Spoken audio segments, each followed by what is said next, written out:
What timeline are we in? What timeline are we in? What's happening? It's not even funny. I'm just like, I need to understand. I'm just in shock.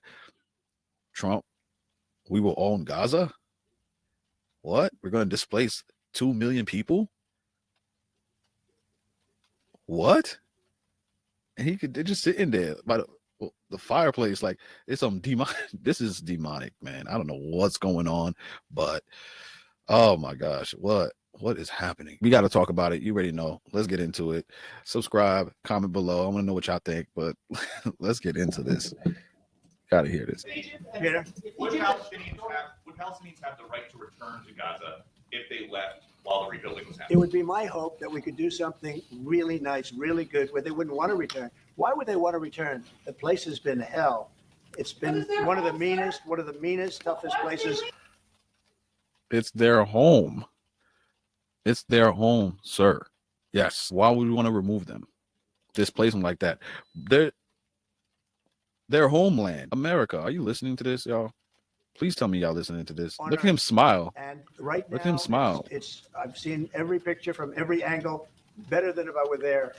And nobody can live there. You can't live there. So if we can build, from your point of view, but you don't. You have probably from your point of view, but the people who's lost their lives, shed their blood, sweat, and tears on that land, and you just want to not help.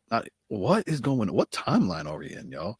Where would they go? Egypt gave a clear answer. Jordan gave a clear answer, and the answer rejecting, displacing the Palestinian people from the Gaza Strip. And also the 6 ministers from Saudi Arabia, from Egypt, from Jordan, from Qatar, from United Arab Emirates, and Palestine issued a statement just 2 days ago, not accepting and rejecting any notion of displacement of Palestinians of outside the Gaza Strip. Our country and our home is the Gaza Strip. It's part of Palestine. This is out of question. That's crazy. Palestinians do not want it. The world community doesn't want it, and you cannot forcefully resettle someone somewhere. The Palestinians suffered so much injustice in their existence that this one, on top of all the others, would be a real shame. Exactly. What are we doing? This is called ethnic cleansing. Do they not know what ethnic cleansing is? The attempt to create ethnically homogeneous geographic areas through the deportation or forcible displacement of persons belonging to a particular ethnic group. Ethnic cleansing sometimes involves the removal of all physical vestiges of the targeted group through the destruction of monuments, cemeteries, houses of worship. What did you think he said, guys? He wants to bomb it, flatten it. What timeline are we in? How did we look at the grin on his face? Oh my gosh. The fire. Oh my gosh, bruh. Oh my. How did we get here? This is wrong. They fought for that land. They've died. And you just want to say, you want to just come in? You just want to come in and just say, hey, we're just going to move y'all. How does that work? Americans, would you want that for yourself? At the end of the day, why? That's not even our fight. We're going to move them. We're going to do that for Israel. Y'all complain about what? You came here and stated that you were tired of sending money to Ukraine. Now we're going to send more money to Israel to help them. Matter of fact, we're going to send American soldiers over there to displace 2 million people. That's what we're doing, huh? Is this who we are now, America? We can build them through massive amounts of money supplied by other people, very rich nations, and they're willing to supply it. If we can build something for them in one of the countries, and it could be Jordan, it could be Egypt, it could be other countries, and you could build 4 or 5 or 6 areas. It doesn't have to. I just told you he's lying. And he's lying. I just showed y'all that Jordan, Egypt, they don't know. Be one area, but you take certain areas and you build really good quality housing, like a beautiful town, like someplace where they can live and not die, because Gaza is a guarantee that they're going to end up dying. The same thing's going to happen again. It's happened over and over again, and it's going to happen again. Why is it happening? The question is, why are they experiencing this? Sure as you're standing there, Peter. So I hope that we could do something where they wouldn't want to go back. Who would want to go back? It's their home. But death and destruction. Why have they experienced this? Why? Well, I don't think they're going to tell me no. I don't think they're what reality he's in. That's the real question. Timeline we are in, but what reality is he in? I think they're going to tell Biden no, and I think they're going to tell other people no. So you think it will happen at the end? I think there's a. He's laughing, but Biden. What does Biden got to do with anything? What does Biden got to do with anything? At least Biden tried a ceasefire. That was the president of the United States sitting in the Oval Office endorsing the forcible resettlement of Palestinians off their own land, off land that international law recognizes as their land, as land that the United States, until 2 weeks and a day ago at least, recognized as their land. And the prime minister of Israel, the state created because Jews were forcibly relocated, forcibly resettled, and then killed in Europe by Hitler, sitting there smiling, while the president of the United States is saying we should forcibly resettle a people off their land. Insane. It's like they don't care about the history, yo. But let's just move them, though. That should work. Great idea. Someone who worked in Palestinian refugee camps in Amman, Jordan, it's not possible. It's not possible. Right. Sorry, I didn't sleep at all last night for obvious reasons. Jordan, for those of you leftists that didn't know and couldn't find Palestine on a map before October 7th, Jordan has housed Palestinian refugees since the formation of Israel. It has also housed refugees from every other Middle Eastern regional conflict, including Syrians and Iraqi refugees. They are at their absolute brink. They are resource strapped, and they have no ability to absorb the people of Gaza and soon the West Bank, just because this orange sociopath wants to build a Middle Eastern Riviera that has bullshit casinos. Do you have any concept of what the fuck you're talking about or what forced removal even is? Don't know. He doesn't know. Even if this or is don't care by our allies and our adversaries, this single-handedly is the most devastating U.S. political posturing towards Palestine in history. We told you he gave. And this is my issue. And this brings up another topic that the people who protested against Kamala and Biden, when they said that they were the same as Trump, what are you talking about? Look, I don't got a political degree. I'm not even a journalist. All I got is better sense than our president, apparently. The ability to research, to look things up with my hands. Because the internet is in front of us. It's vast. Enough empathy to wonder what's really going on with certain groups and their connection with America and me as an American, and caring about these situations, the struggles that we're all in, to look into it and find out, what are we voting for? What are we supporting? That at least I can do before I start saying things. Kamala is the same as Trump.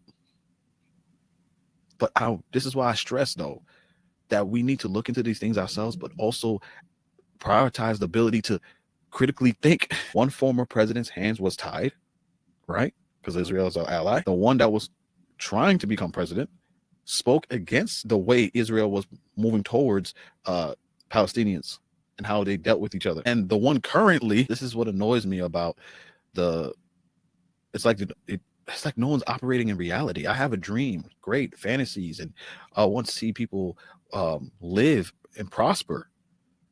But I also have to be grounded in reality and think strategically, how can we make that happen? If provided with choices, which one will cause the less suffering possible? Which one can guarantee no suffering at all? To this day, I shake my head.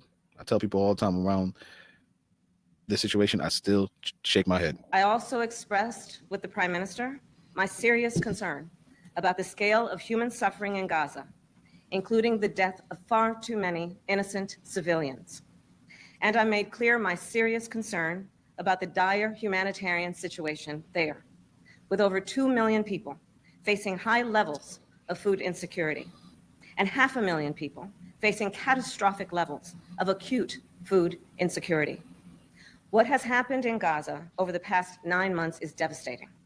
The images of dead children and desperate, hungry people fleeing for safety, sometimes displaced for the second, third, or fourth time. We cannot look away in the face of these tragedies. We cannot allow ourselves to become numb to the suffering, and I will not be silent. And Biden, there is a deal on the table for a ceasefire and a hostage deal. Right. And it is important that we recall what the deal involves. Right. The first phase of the deal would bring about a full ceasefire, including a withdrawal of the Israeli military from population centers in Gaza. In the second phase, the Israeli military would withdraw from Gaza entirely, and it would lead to a permanent end to the hostilities. At least she was the one speaking on it. She was the one trying for it. I would have rather we took a chance with her than not vote and have people saying they would vote for Trump instead. I saw voting for Trump. I could not believe it. I couldn't. I still to this day, listen to me, y'all. I still shake my head. To this day, I go, I don't get it. It's like a reflex for me now. I just don't get it. When they say Biden's the same, Kamala's the same. No. No. When I hear the statement, Trump makes 2,000-pound bombs available to Israel, undoing Biden's pause. No, they're not the same. Biden put a hold on delivery of those bombs due to concern over the impact they could have had on the civilian population, particularly in Gaza, Rafah, during Israel war in the Palestinian enclave. And now one 2,000-pound bomb can rip through thick concrete and metal, creating a wide blast radius. Reuters reported last year that the Biden administration had sent thousands of 2,000-pound bombs to Israel after October 7, 2023, attack by Palestinian Hamas militants from Gaza, but put a hold on one shipment. Washington has announced assistance for Israel worth billions of dollars since the war began. When asked why he released powerful bombs, Trump responded, because they bought them. They're not the same. I told you he gave zero. We told you over and over again. We told you that 1, Biden wasn't running. 2, there is a very big difference between drinking Everclear and bleach. For that, you called us blue MAGA? I will never forgive you for this. They will never forgive you for this. And to the center-left coalition builders on here, you are welcome to do what you'd like, but I will not be working with these people any longer. I will not be responding to them. They are dangerous. We knew they didn't care. I cannot stress this enough. They are contrarian sociopaths worried about nothing but their egos. I mean, I don't blame her. Frustration, honestly. Where in that comment did I say Trump wasn't looking to displace them? It's still not a G side like under Biden. But again, when you say things like this, it just makes me go, like, you're just not in reality, man. It's just not reality. You're not in reality, because now Wonderful people has had to endure. The only reason the Palestinians want to go back to Gaza is they have no alternative. It's right now a demolition site. This is just a demolition site. Virtually every building is down. Why? Living under fallen concrete that's very dangerous and very precarious. They instead can occupy all of a beautiful area with homes and safety, and they can live out their lives in peace and harmony instead of having to go back and do it again. The U.S. will take over the Gaza Strip, and we will do a job. This is what you settled with. We'll own it and be responsible for dismantling all of the dangerous unexploded bombs and other weapons on the site, level the site and get rid of the destroyed buildings, level it out, create an economic development that will supply unlimited numbers of jobs and housing for the people of the area. Wow. A real job.